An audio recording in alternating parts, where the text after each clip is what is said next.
Hola, buenas noches, bendiciones. Soy Gilberto Torrens. Sean todos bienvenidos. Queremos comenzar con oración en esta noche, como es de costumbre, para entregar este tiempo al Señor. Vamos a orar. Padre, te damos las gracias, Señor, por la oportunidad que nos das de abrir tu palabra. Y queremos en esta noche darte las gracias porque es una bendición y un privilegio abrir tu palabra, Señor. Enséñanos a conocer más de ti, sobre todo de la obra de Cristo en el Calvario. Rogamos por aquellos que no son salvos, que aún no tienen en su noticia a Cristo, que ellos puedan, Señor, por medio de tu palabra, puedan entregar su corazón al Señor Jesús para perdón de pecados. Ayúdanos en esta noche y nos dejamos en tus manos, dándote gracias en el nombre de Jesús. Amén. Estamos en la carta de Tito, eh, amigos, hermanos. Ya estudiamos en el estudio pasado, vimos algunas referencias inclusive acerca de la fecha aproximada. Está entre el año 63 y 66 después de Cristo. Algunos lo sitúan en el año 65 después de Cristo. La paternidad de esta carta ha sido puesta en duda, pero aceptamos por fe que esta es una carta que fue escrita por el apóstol San Pablo, tal como dice la introducción.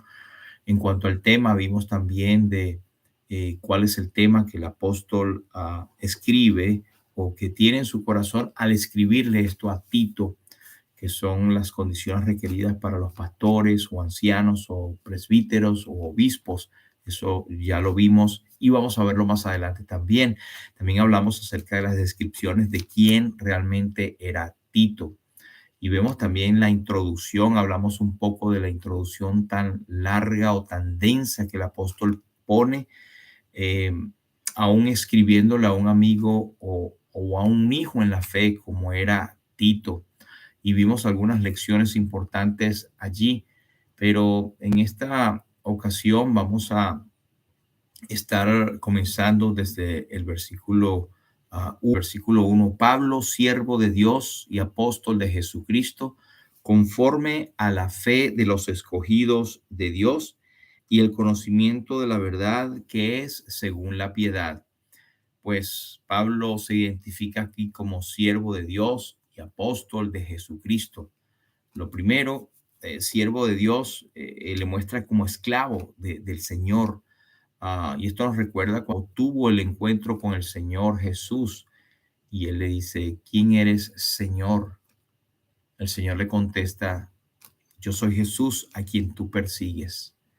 Y luego al final él dice, ¿qué quieres que haga, Señor? A partir de allí es ya establecido él como el siervo, como el doulos en griego, el esclavo. Lo segundo que él pone acá es apóstol de Jesucristo, como enviado del Señor soberano. Esta palabra es apóstol, aunque significa mensajero o enviado al Señor, creemos que tienen su significancia única en el canon del Nuevo Testamento con los apóstoles, y que hoy en día no creemos que hayan apóstoles en el sentido, en la calidad de los apóstoles que tenemos en el Nuevo Testamento. Como palabra o como significado, sí, somos enviados a predicar el Evangelio, pero no nos animamos a usar la palabra apóstol y no ser contados con aquellos que tantas cosas hacen en nombre de su apostolado de hoy en día, considerándose por encima de muchos y teniendo o queriendo tener privilegios totalmente diferente a lo que era la descripción de un verdadero apóstol en los tiempos de Jesucristo. Pero lo primero que llama la atención es su sumisión, siervo, doulos. Lo vemos claro allí cuando relatamos en Hechos 9 y 6. Él, temblando y temeroso, dijo, Señor, ¿qué quieres que yo haga? Y el Señor le dijo, levántate y entra en la ciudad y se te dirá lo que debes hacer. Ya ahí es un esclavo, un doulos. Y quiero decirle que cada uno de nosotros también somos siervos, esclavos por amor del Señor. Él nos ha libertado con un propósito. Nos ha libertado para que le sirvamos y seamos sus siervos. Lo segundo es la autoridad. Él lo dice en Gálatas 1:15, cuando dice: pero cuando agradó a Dios que me apartó desde el vientre de mi madre y me llamó por su gracia para revelar a su Hijo en mí, para que yo le predicase entre los gentiles, no consulté enseguida con carne y sangre, pero quiero o hacer llamar la atención en la autoridad que él tiene. Agradó a Dios y me apartó desde el vientre. Hay una autoridad porque Dios le escogió para hacer esa tarea. Pablo haberse identificado acá como un erudito que era realmente brillante, un líder judío con una preparación académica, experto en literatura, en filosofías griegas, en historia, en religión, en la ley. Pudo haber hecho tal vez alarde de su ciudadanía romana heredada, no comprada como algunos. Eh, Pudo haberse jactado de su llamamiento único porque era diferente inclusive a los demás apóstoles. Pero él lo dice de una manera humilde. Él dice: como a un abortivo me apareció a mí. Pero él no se jactaba ni siquiera de su condición de apóstol de los gentiles, y por haber recibido de Dios autoridad apostólica plena y la misma posición de privilegio de aquel grupo de los 12 apóstoles que conocemos. Él pudo haberse también gloriado ante ellos por su experiencia de haber sido llevado al tercer cielo, esa experiencia que él relata en segunda de Corintios 12, cuando dice que él fue arrebatado hasta el tercer cielo, al paraíso. Él pudo haberse también jactado de su don de milagros y de haber sido elegido como el autor humano de gran parte de las escrituras que tenemos en el Nuevo Testamento. Pero en lugar de eso, él optó por identificarse como un siervo de Dios. Y esto nos habla de la humildad que cada uno de nosotros debe tener. Mientras más grande es nuestro llamamiento, pues mayor debe ser nuestra humillación. Recordamos las palabras de Juan el Bautista, cuando, a pesar de haber sido llamado el profeta más grande cual nunca hubo en la tierra, él dijo: es necesario que yo mengüe, pero para que Cristo crezca. Doulos o siervo se refiere a la persona de carácter más servicial en la cultura del tiempo de Pablo, y nosotros lo conocemos como la palabra esclavo. Pablo estaba en servidumbre completa pero voluntaria a Dios. No tenía una vida que llamara suya propia ni su voluntad. Es más, él decía: no vivo yo, mas vive Cristo en mí. Todo en su vida estaba sujeta a la voluntad del Señor. En cada pensamiento, en cada aliento, en cada palabra, en cada esfuerzo, se encontraba la revelación de que él pertenecía a Dios. Y vino a ser siervo por entrega personal y nadie le obligó, y apóstol por designación divina. Cuán diferentes somos muchas veces de la actitud humilde del apóstol San Pablo, y tener ese deseo más bien siempre que nos reconozcan por lo que somos, por los logros académicos que tenemos, por nuestra posición. Y esto siempre es motivo de pedirle perdón al Señor, porque hay en nosotros esa soberbia de querer siempre que nos reconozcan donde estamos por lo que hemos logrado y lo que tenemos. Y resulta que, ¿qué tenemos que no hayamos recibido de Él? El Señor nos ayude, hermanos, en cuanto a esto. Las metas del ministerio de Pablo eran la de extender, como dice el versículo, la fe de los escogidos de Dios y el conocimiento de la verdad, como dice en este versículo 1. La extensión de su fe, esto podría significar llevados a la fe o conversión en primer lugar, o conducirlos en la fe después de la salvación. En este caso, la fe significaría el cuerpo de doctrinas, porque después que una persona por la fe ha sido salva, pues debe crecer en la fe que ha sido dada a los santos, como dice en Efesios. Por cuanto la frase el conocimiento de la verdad parece cubrir este segundo sentido, y entendemos que el apóstol está como diciendo que sus dos objetivos eran primero el evangelismo y después el entrenamiento o la educación hacia los nuevos convertidos, que es extendiéndole el conocimiento de la verdad. Y esto debe ser el propósito de cada uno de nosotros como creyentes, extender el evangelio a otros y luego disipularles, en otras palabras. Em, Esta frase que dice la vida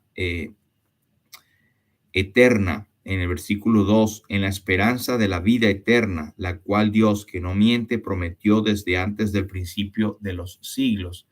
Esa palabra griega para vida eterna es aionios, aionios, y es solamente aplicada a Dios, que es el que puede ser y es llamado y es el único eterno.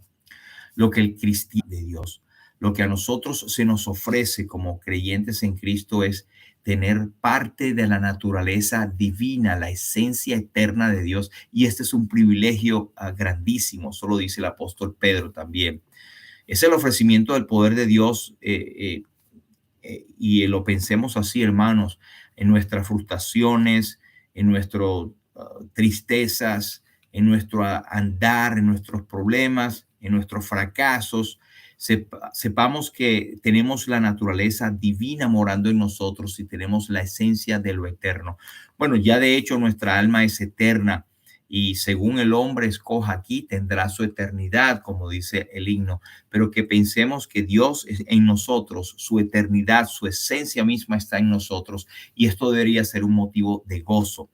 El evangelio, el evangelio no ofrece a las personas un credo intelectual, un código religioso, les ofrece vida, la vida del mismo Dios.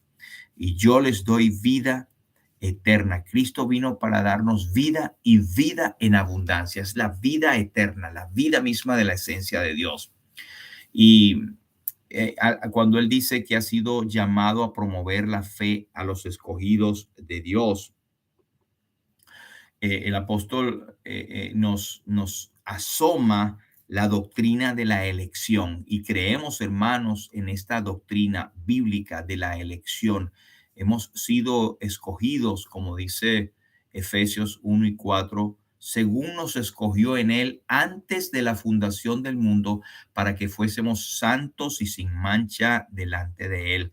Esta doctrina bíblica enseña que Dios nos escogió uh, eh, desde antes de la fundación del mundo, pero no por nada que nosotros hubiésemos hecho, sino por su misericordia, por su gracia. Es una elección divina. Eh, y él habiendo hablado, el apóstol Pablo, de su apostolado, como involucrado en la fe de los escogidos de Dios y en su conocimiento pleno de la verdad, él añade ahora que esta verdad es según piedad,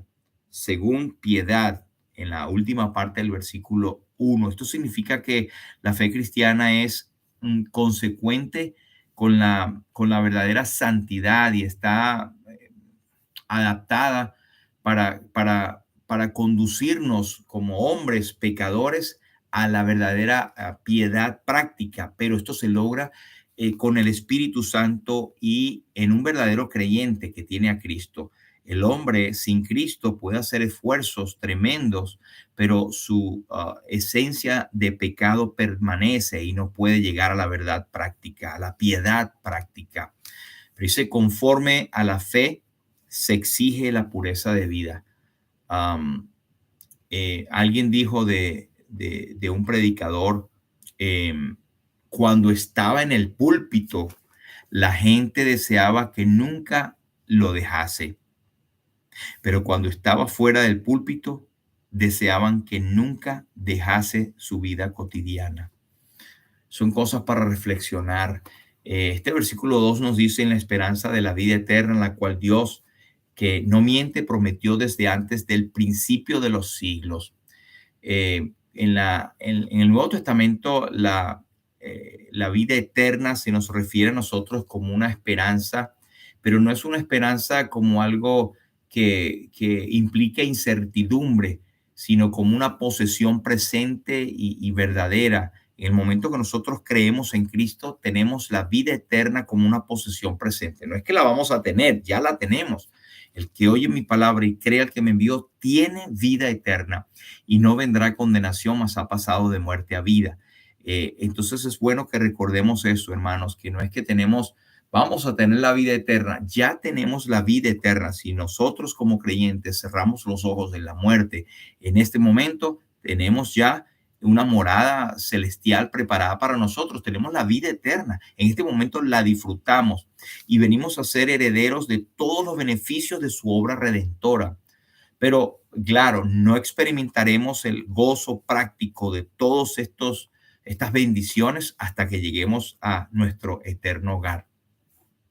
Nosotros tenemos la esperanza en el sentido de que estamos esperando la vida eterna en su forma final cuando recibiremos nuestros cuerpos glorificados, cuando seamos transformados o que muramos y seamos transformados y seremos arrebatados, siendo resucitados primero que los que quedan, si ese es el caso. O si no estamos vivos, por ejemplo, vamos a ser transformados. Vamos entonces a llegar a nuestro estado final donde gozaremos de la vida eterna y quedarnos para siempre como el Señor, como dice el apóstol Pablo, libres de pecado, de enfermedad, de dolor, de sufrimiento. Filipenses 3:20 nos dice, mas nuestra ciudadanía está en los cielos, de donde también esperamos al Salvador, al Señor Jesucristo.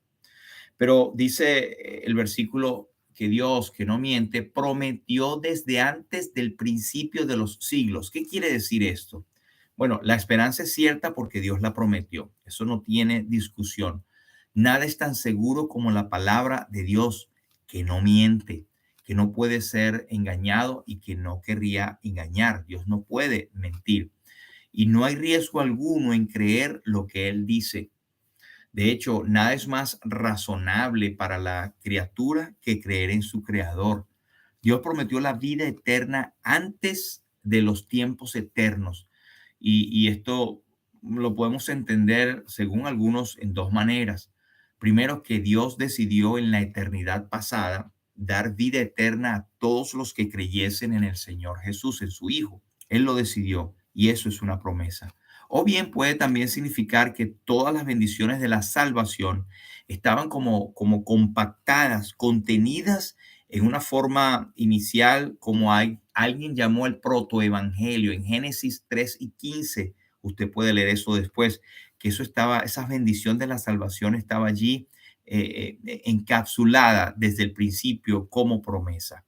Así que, y esto fue antes de que comenzasen a desplegarse las eras de los tiempos o de las dispensaciones como lo conocemos. Versículo 3 dice, y a su tiempo o a su debido tiempo manifestó su palabra por medio de la predicación que me fue encomendada por mandato de nuestro Salvador. A Tito, verdadero hijo en la común fe, gracia, misericordia y paz de Dios, Padre y del Señor Jesucristo. Pero veamos el versículo 3. Dice otra versión, el versículo 3, en la nueva versión internacional. Ahora, a su debido tiempo, Él ha cumplido esta promesa mediante la predicación que se me ha confiado por orden de nuestro Salvador. Otra versión dice, a su debido tiempo, Dios dio a conocer este glorioso programa de vida eterna que Él había decidido en las eras pasadas. Sabemos que Dios no había revelado completamente en los tiempos del Antiguo Testamento, pero estaba implícito, estaba en sombras. Los creyentes entonces tenían una idea muy nebulosa de la vida tras la muerte. No estaban claros en esto, pero tenemos la revelación. Dice que el Señor Jesucristo reveló la inmortalidad, sacó a la luz la inmortalidad, nos ha revelado, dice en segunda de Timoteo 1:10, Él sacó a la luz la vida y la mortalidad por medio del Evangelio. Esa vaguedad que había, esa oscuridad que había en las eras pasadas del Antiguo Testamento en cuanto al Salvador, la salvación, la vida eterna, la muerte, el estado de los muertos, etcétera, pues se ha quitado porque tenemos la revelación que Jesucristo nos dio a través del Evangelio. Y las buenas nuevas fueron difundidas por Pablo y los otros apóstoles, cumpliendo con el mandato de Dios nuestro Salvador, es decir, en la gran comisión, id por todo el mundo y predicad el Evangelio a toda criatura. Y esto es también para nosotros, hermanos, lo mismo que a ellos se les encomendó a todo creyente. Esto es cierto en todo creyente. Hemos sido encomendados con eso también. Versículo 4 dice, a Tito, verdadero hijo en la común fe, gracia, misericordia y paz de Dios Padre y del Señor Jesucristo, nuestro Salvador. Aquí la palabra verdadero hijo de la fe, la palabra verdadero es necios, que significa nacido legítimamente o que es genuino.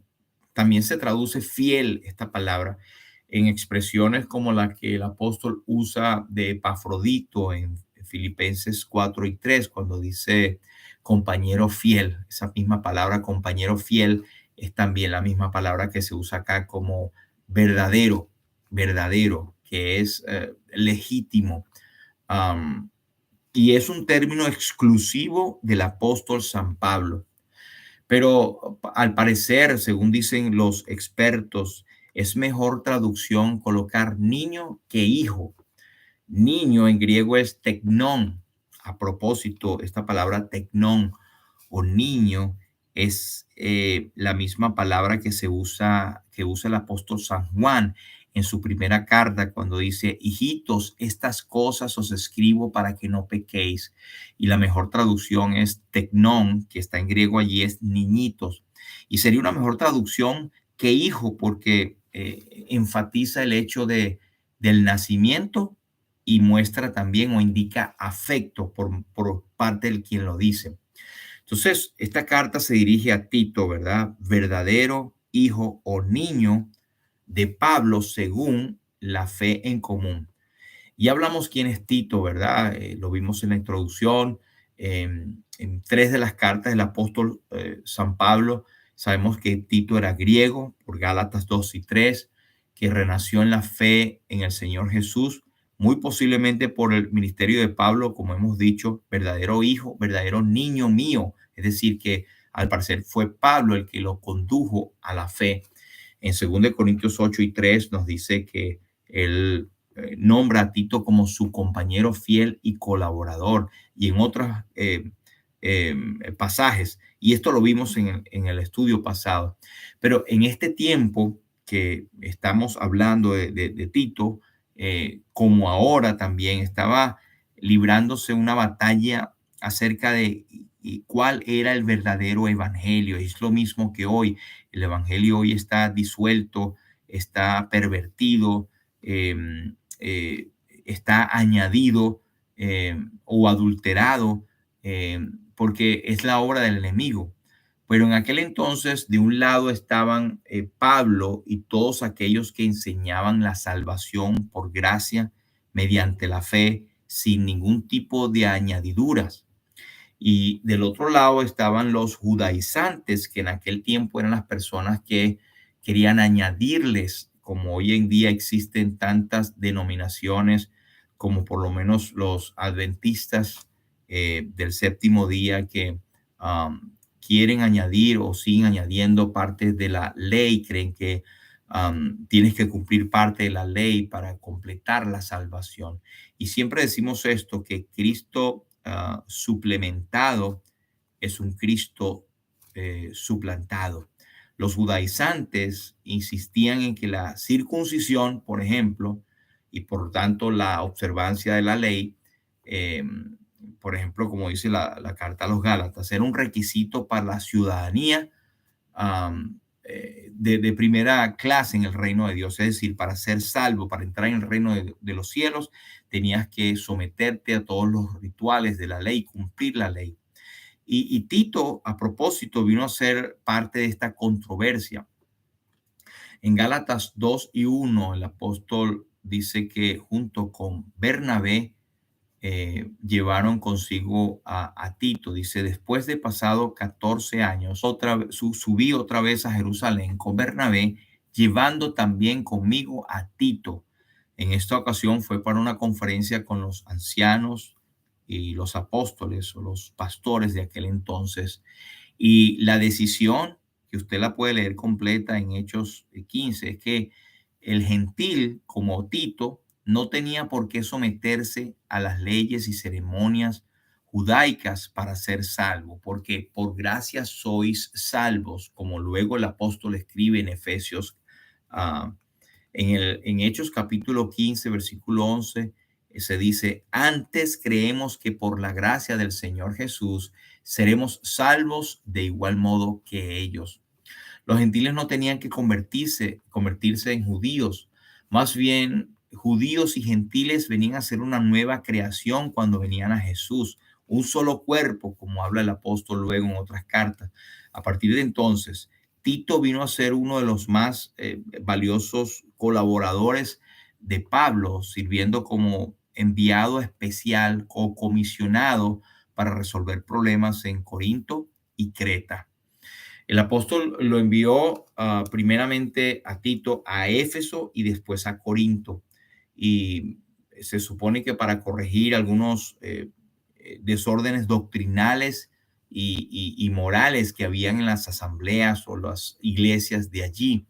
Cuando Tito se reunió más adelante con Pablo en Macedonia, el apóstol se llenó de mucho gozo al oír que los corintios habían escuchado con obediencia las amonestaciones apostólicas, pero que habían sido dadas por el mismo apóstol Pablo, pero a través de Tito. Es decir, que Tito cumplió a cabalidad su función de mediador o de comisionado especial. Vea, por ejemplo, en 2 Corintios 2, 13 al 16, que dice: por esto hemos sido consolados en vuestra consolación, pero mucho más nos gozamos por el gozo de Tito, que haya sido confortado su espíritu por todos vosotros.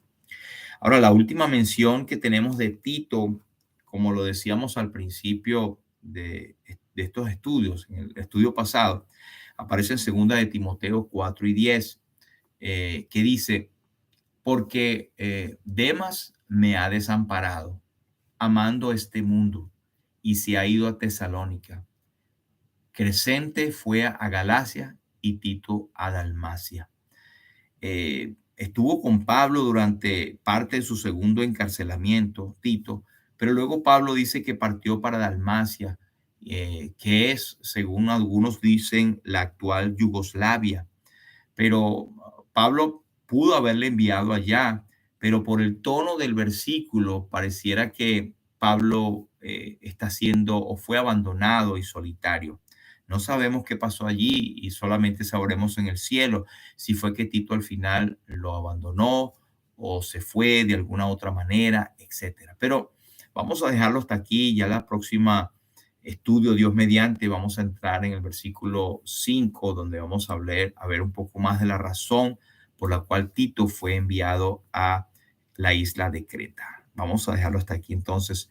El Señor bendiga su palabra. Que tengan buenas noches.